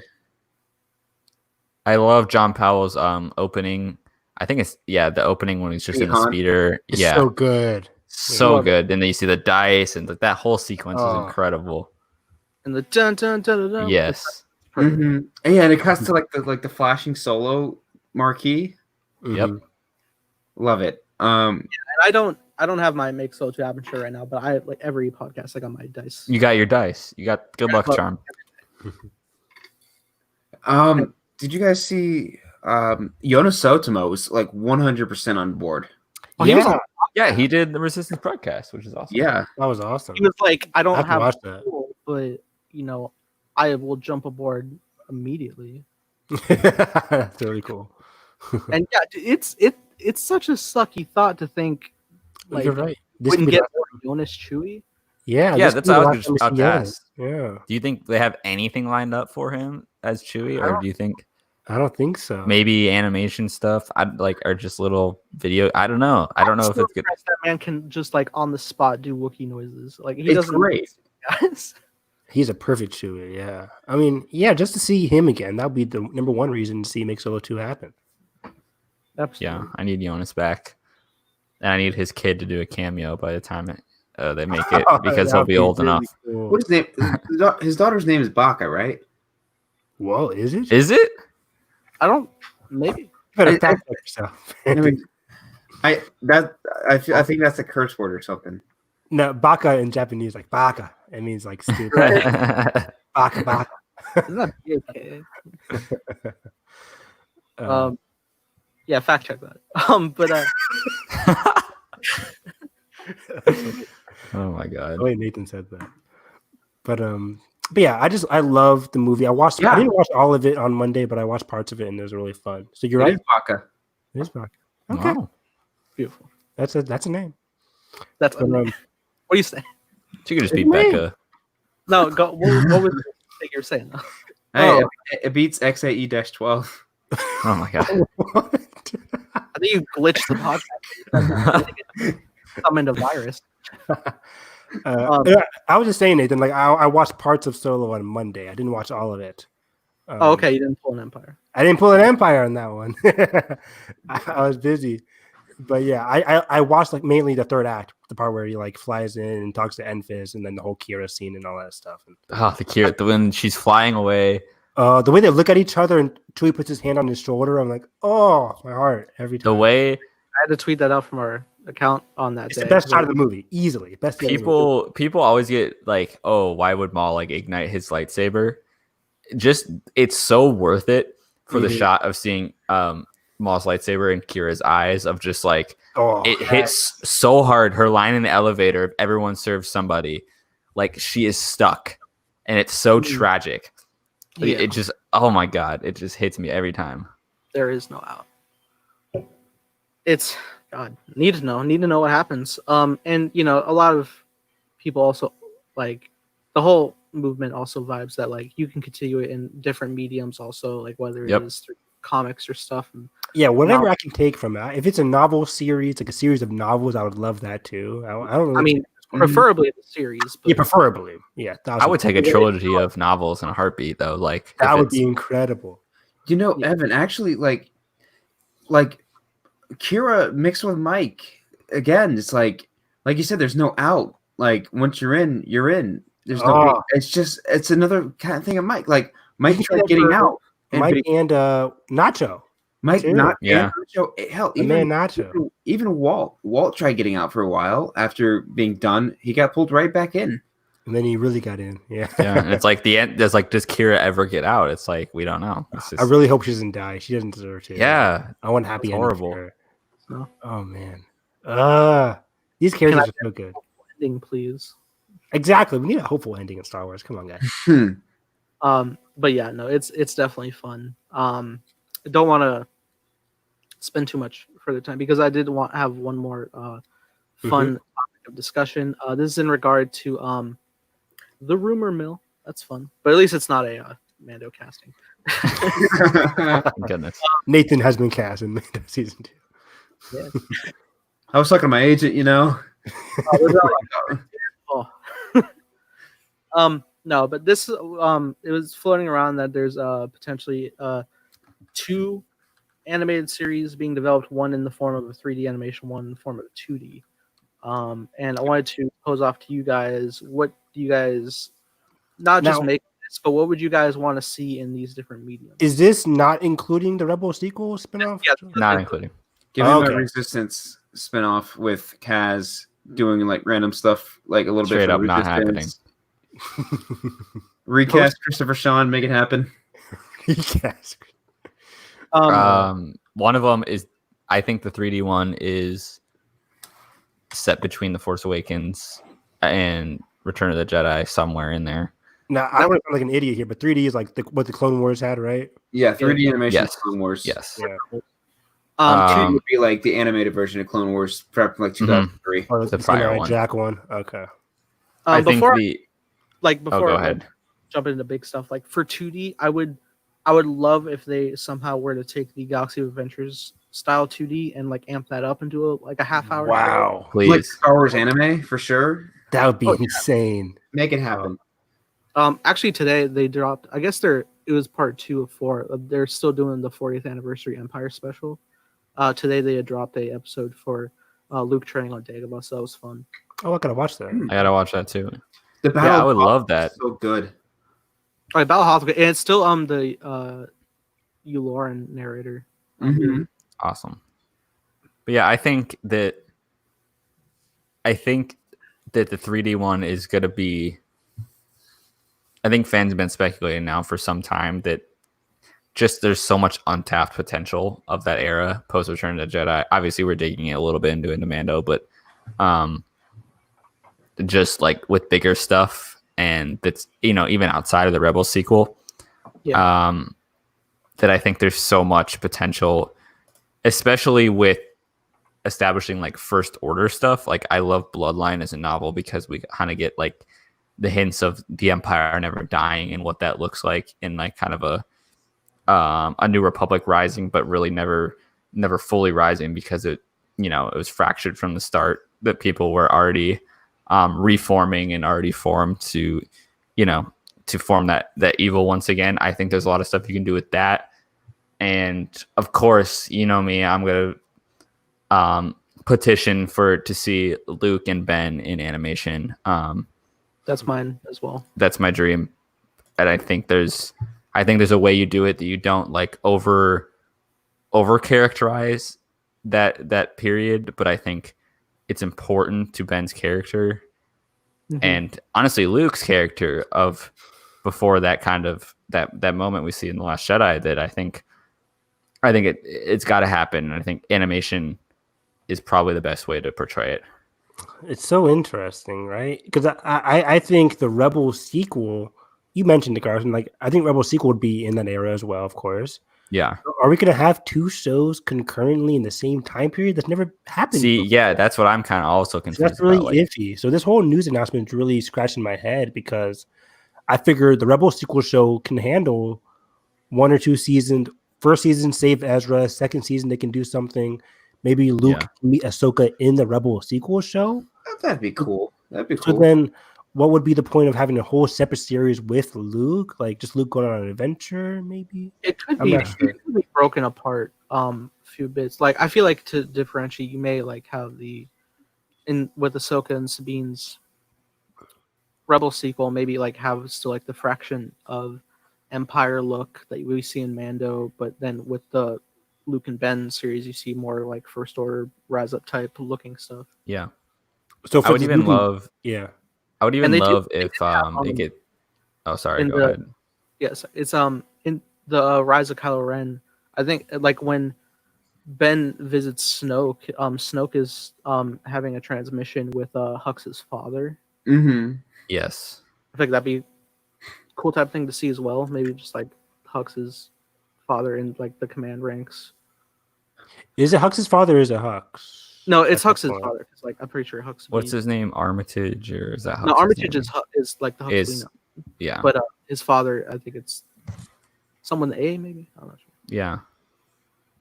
But I would even accept maybe an effective way to do it so you don't overcharacterize Luke or bank on his kind of nobility as a character would be to almost end the series with Ben getting handed off. In a sense, you have a couple episodes near the end where he maybe gets handed off and goes off to training. But I would love to see like, I don't know if would you guys want to see like Han and Leia in that time in animation? I think the show has to be Luke, Leia, and Han and Ben. Yeah, I was actually gonna. I wouldn't want it just Luke and Ben. I want Leia on as well. Would you guys feel comfortable? See, like what I would like pitch it to go through is like the startup. Like I think you could have like fun establishment of Ben in the life of Han and Leia, like maybe going off on some missions with Han and Chewie. Yeah, stuff like that, like we see in the rollout stuff. See some aspects with Leia, whether she's carrying out the senatorial type duties, or also flowing over to Luke, vibing his force sensitivity and beginnings of Jedi training and stuff. I feel like that's the type of thing you would flow and then slowly start to have the unraveling of because the temple is established pre-Ben, right? Yes. Mm-hmm. So you can have some good overlap between how Luke is thinking and how he's training those people before Ben, and then you could have Ben in the midst of Han and Leia. So there's a lot of stuff you could do there. Agreed. So I feel like Mark Hamill would be down to return to voice Luke. Would you guys be fine? I know Harrison Ford would not come back, but would you guys feel about Alden Ehrenreich coming back to voice? He wouldn't need to. I think there's been some good Han voice actors in the past. Because I don't know. I think Steven Stanton did Alec Guinness's voice perfectly. Mm-hmm. Type like that. I mean, I feel like you can get You can get that's all close, yeah. need is the voice. Like that's all. You don't need looks or anything. And if you're trying to match it, it Mhm. wouldn't be the most difficult thing. I'm pretty sure. Like David- again, David I- Collins does good too. and I know I haven't seen Resistance, but like, didn't they get a different actress for Leia? For that? Well, I mean, they had to given the circumstance, had to, but but yeah. it was okay. Yeah, so that's. And also, they had a different actress for Leia in Rebels. Yeah, they'll get a different actress for Leia and Han. For Luke, Yeah. I don't think they'll bring back Mark. Actually. Really? I feel like They he might could. Well, they brought Billy D back. have an acting background, and But it's Billy less- D was a side character in Rebels. He wasn't the main That's character. my next thing. It's like, do we see these characters as part of a journey from a new characters in this era standpoint, or do you want this show solely to be on the trio / Ben kind of bigger Trio picture / galaxy stuff? Trio / Ben. We've had enough Okay. I shows feel like it works different with like, Clone Wars and Anakin and Obi-Wan. I agree. I Yeah. think it would be a sense like that, just like deepening the characterization through the Yes. in Yeah. the 30-year span there. Yeah. Um, Like some shows you can have with Luke going off and going to numerous Jedi temples while while Han and Leia are like struggling being parents. That would be Kind of fun. like, Yep. in Battlefront 2 when he's on that one planet looking for the compass. Yeah, just Yes. Yeah. 20 episodes of that. Exactly. I think And while, have yeah. pretty good side characters. Like you can bring in Lor Santeca. Mhm. Yeah. I would love to see Laura That'd Santeca be- in animation. That would be Yeah, awesome. to get more of him, that'd be great. Mhm. I think like especially like you could do like what Clone Wars did for Revenge of the Sith. Like by the time of this, you go back to revisit the sequel trilogy, especially Force Awakens, and it just deepens it even more. Yeah. Yeah. Like she was royalty to me. Like, like that, even like stuff like that. Like, And it could veer into post Force Awakens in pre The Last Jedi. That would be kind. Oh, no, not. I guess there's no time to get there. Yeah, I there's meant, no- I meant pre Rise of Skywalker and post Last Jedi. yeah.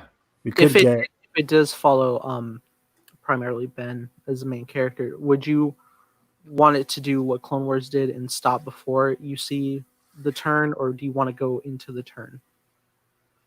Well, considering we don't have, well, I mean, it's kind of a different scenario now because even though Clone Wars ended right, Anakin's story right where Revenge of the Sith picks up, that's because Revenge of the Sith is able to tell the story. I think, Yeah. Do you think they would like adapt? Yeah. Yes, Rise of Kylo Ren's comic. yes. Oh, that's interesting. Because they've never done that. I don't. I think you feel can like they dance would. around it. They I can think you dance can. around. Yeah, like Yeah. Carson said, yeah, definitely dance around it. But yeah, I think they can But- make it happen. Yeah, I feel like the show can end pre the comic. Then the comic happens, Yeah. and then the final season could just be before the Rise of Skywalker if they really want to, or that can just Do you never think they happen. do you think they pull a last shot of like they did with Vader in the snow without Ben in the mask, just for an establishment? Maybe he finds Vader's. That would be awesome. We- 'cause we the final never shot did could be him get- finding Vader's helmet. Ooh. We never did get really his establishment or kind of investigation of that part of his identity. It was more just so there already, with the mask and Force Awakens and just moving forward with living in that shadow. Yeah, I think the biggest aspect is just like going through Ben's like expectations, how like that whole idea from the comic that goes on about like how like I'm named after someone I never even knew. Yeah, love that. Love that Legacy. line, yeah. So- But yeah. It's like the main characters could be Luke, Leia, and Han, but then Ben, you can see him growing up, just like you saw Ahsoka grow up over 6 seasons. Of course, it would have to be a lot quicker in terms of him being a little baby all the way to him being 23. But Yeah, I would have him at like probably like I would kick him off in like 6, 8. oh no, I was gonna go pre-teenish, but I was gonna go like 11 or 12. Okay. But because by then you're doing like 12 years want past The to go Force Awakens. I mean, I just Yeah. feel like there's so much time. Like, I feel like some people Yeah. want it to be right after the Battle of Jakku. Like, what happened after the Battle of Jakku? Some people are like, you really guys are saying like maybe I went 10 years farther after into the that. yeah. So there's so much time. It's like, where do you start? Where do you end? It's so crazy, even with the Battlefront 2 campaign, how it we're post Return of the Jedi, and then it does such a big time jump. Big jump, yeah. Yeah. Also, Like, who does this show? Who's gonna do this show if it does happen? That's what I always go back to Filoni, but And if then Filoni's doing the Rebels sequel, right. Like, I think he's busy. Consultants for writing, I would go like if they could get some form from Kasdan, I think that'd be fun. But I think especially Ryan has deepened his writing for Ben. Like if just like not like a main writer, but like consultant type. Consultant, yeah. who did I love that. Resistance? I think the creators of Resistance could help out. I know Filoni was executive definitely, producer, but Filoni wasn't really attached. Yeah, he wasn't like day to day on. Yeah. Sure. So maybe I feel like Resistance people. Or somebody new. Bring in some new blood. Yeah. Oh, sure.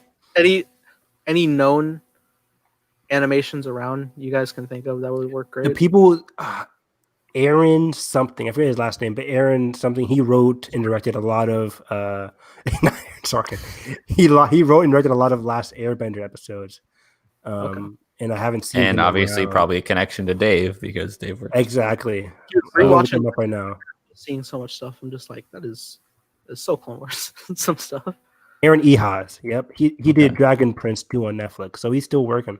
Is he consulting on the new Aren't they doing a Netflix live action? They are. With the, I assume with he the has to be original creators? consulted. Yeah, I assume he has to be because he helped write the series. He helped, construct it.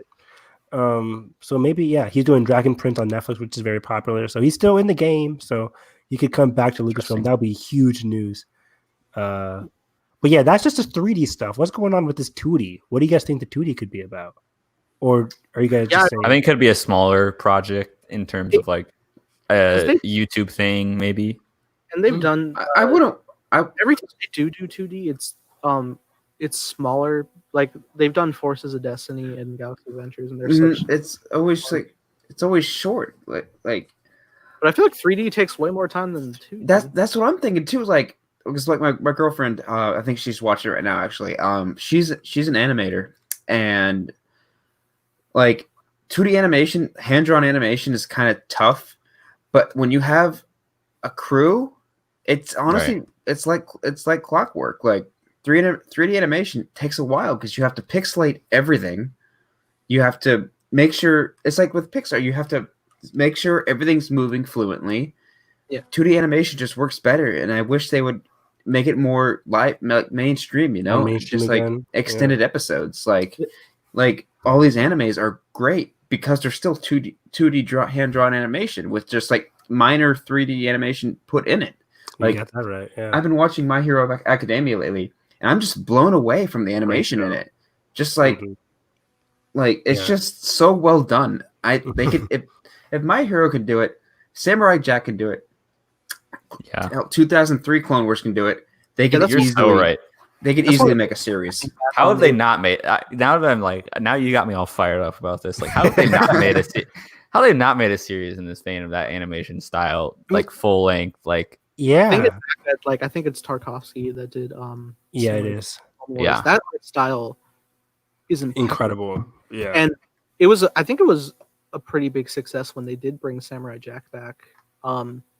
I don't know if they would go the same type of art style and studio for that, but I really do think it would be something special to jump into 2D. You can get even more exaggerated with your storytelling, and like we've seen the Star Wars adapt like manga for like the Lost Stars manga, or I forget what the other ones are doing for the Legends of Luke Skywalker manga. So they could use a 2D animation to adapt stuff, which we've hardly ever seen. Like, give me a Lost Stars sequel, Lost Stars in 2D animation. Let's sequel go. Adaptation, or just an adaptation of the novel in 2D. Oh, that'd be awesome. Or Legends of Luke Skywalker in 2D, or something like that in 2D. It could be really cool. Or they can just do like what you were saying, Nathan, with the Galaxy of Adventures. They could go over the original trilogy, the prequels, the sequel trilogy in 2D animation with over stylized effects. Yep. Or you can pick and choose the like little in between eras, that we kind of just fill between in the gaps 5 there. and 6. Yep. Yeah. I think it'd be perfect for 2D stuff. Every time I look at Galaxy of Adventures, because it feels like such a unique art style when you look at it. It feels like there's like all the elements are like perfectly like cut out pieces of paper, but that have all been molded together onto the same frame of page. Yeah, And it's such a cool style. So beautiful, and especially like when I look at stuff like a lot of people make the special anime opening edits for Yasuo. Yeah, I followed the guy on Twitter or on YouTube because he made some anime openings for like the Avatar series and Legend of Korra. And I'm like, this guy is a genius. And he did the one for Star Wars too. I'm like, yo, all these anime openings I've been listening to all the time are now attached to my favorite shows. Did you see the Attack on Titan one? Yeah. Sasage. Speaking of which, Star Wars is notoriously not popular in in China, internationally. not Japan. Yeah. Okay, it is popular, semi-popular in Japan, right? So I mean, but this would be another way to increase the international, audience. International audiences, which I think they would want to do. Exactly, because like, could you imagine having like a show like this? Like, I'm pretty sure it'd have English dubs, but imagine just having a Japanese dub with subtitles. I feel like that'd work. That would be awesome. I would die. That would be So awesome. cool. In terms of anime style, have that like you could have the studio from My Hero Academia. You could have Bones Studio. Oh my god, do it! Bones is a great studio, one of my favorite anime studios, and if they adapted Star Wars, wow. I just want to hear a Star Wars character say "arigato" and Baka. I'm sure you can find it. We'll just make it ourselves. We'll find. Yeah, we should do it. I'll start making it right now. It's so beautiful. Its art style it deserves so much more praise and attention of just its aspect. I think Trevor just popped in chat with something. What's up, man? Hey, Trevor. Hey, what's up? I'm with them. That would be insane. The Star Wars anime guys, like, come on. Oh yeah, and right there. You can tell new stories too. But I like the fact that they have been so beautifully retelling Star Wars moments. If they wanted, It feels so fresh too. Yeah, and if they wanted to like dive in to get the whole retelling going, I think that'd be great. I know there's many an idiot online that many of idiot. Many I hate it. Doesn't matter. Oh my God. It's cool stylistic expression, and Mhm. none of it matters. Like your stuff's still there, and honestly, it really would be a great, step for like younger audiences who like maybe they're not with all the new stuff that you see nowadays. Like maybe they're not as intrigued to get into A New Hope, but this could be a good stepping stone of just like seeing cool iteration. But then it's like, okay, well, how would you feel about seeing them with like real people? Yeah, it's a more visually fast, engaging style that could hook people more into learning about Star Wars. Of course, Galaxy of Adventures has already done that for some people, and Forces of Destiny and all those things. So I think it's just another area where they can just branch out into. And I think hopefully they will in probably the next 2 to 3 years. If we're right about this, guys, I can't wait. Oh my God, I cannot wait to clip this in. That would be so cool. Especially the 3D. Yeah, I mean 3D one has to be. That's the only time period we haven't explored yet. Yeah. So, why not? Show me. You have so much untapped potential. Like they keep going into the whole 19 years between 3 and 4, but you have 30 years. 30 years.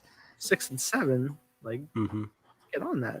A lot of great stuff. I think you could even like get even like with your whole Revelations, and I still thought it looked great in the Rise of Kylo Ren comic when they had the personification of Snoke and Palpatine as well. Like if you wanted cool. Really great.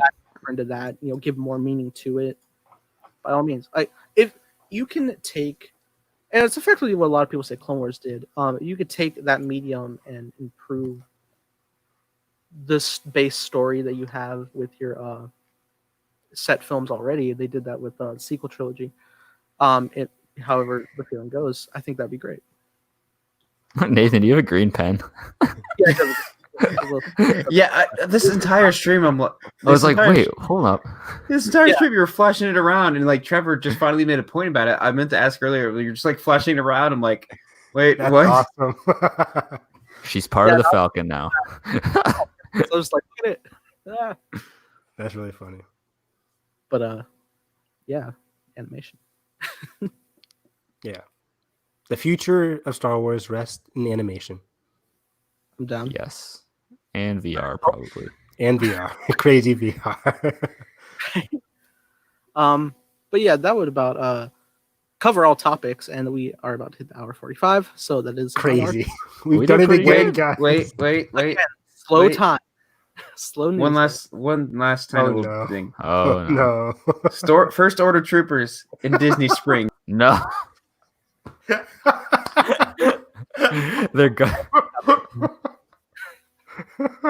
Oh my god. They took over AMC. What is happening? Oh my god. So that concludes our trios talk. They're telling you to smile. Just Disney. That's just common Disney.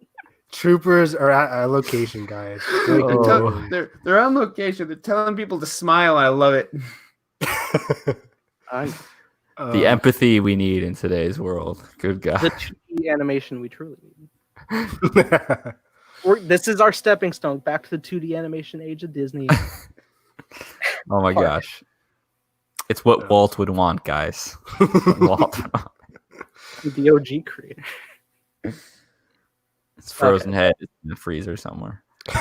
Shout out to Walt's Frozen Head on This Twitter. got dark real quick. Shout out to Walt's Frozen Head on Twitter. Jeez. Take us out, Nathan. So that wraps up our show. It's obviously been a blast. It's always great when we can just dive into our own speculation of ideals we want to see in future Star Wars, and it's always fun to talk about. But with that being said, closing thoughts, and Carson, where can they find you? You guys can find me on Twitter at The Force Critic. Talking about the world and everything that's happening about it, but hopefully more movies and Star Wars, of course. Excited to see more of the Mando doc, and just I'm kind of loving these episodes where we just kind of get to go off on our own tangents. So we'll be back next week with more of that, and I'm sure some big news will drop tomorrow. So catch us all on Twitter reacting to that. But that's it for me. Brandon, where can they find the Disney Stormtroopers? Yeah, you guys can find the Disney Stormtroopers over in Disney Springs. Plug. But yeah, you guys can follow me at Phantasmic Ears on Twitter. I tweet about Star Wars, tweet about Disney, just retweeted just a bunch of random stuff. So make sure to check me out over there. Check out the Hyperspace Hype main Twitter. And like Carson said, another great episode. I know we go on tangents a lot, but I feel like this was a fun one to just go on tangents because we were just able to progressively just to talk about more and more and more. You know what I mean? So yeah, I love it. Another great episode. We had fun. So yeah. Evan, where can they find you? You guys can find me at HarrisEV9 on Twitter. Yeah, I just want to echo what Brandon said. I had a lot of fun this episode. It was a very free discussion. I've been reading a lot of Star Wars comic books. I've really gotten back to catching up on my comic books. So I'm now reading the 2020 Star Wars series and the 2020 Vader, and I'm about to read the Dr. Aphra one very soon.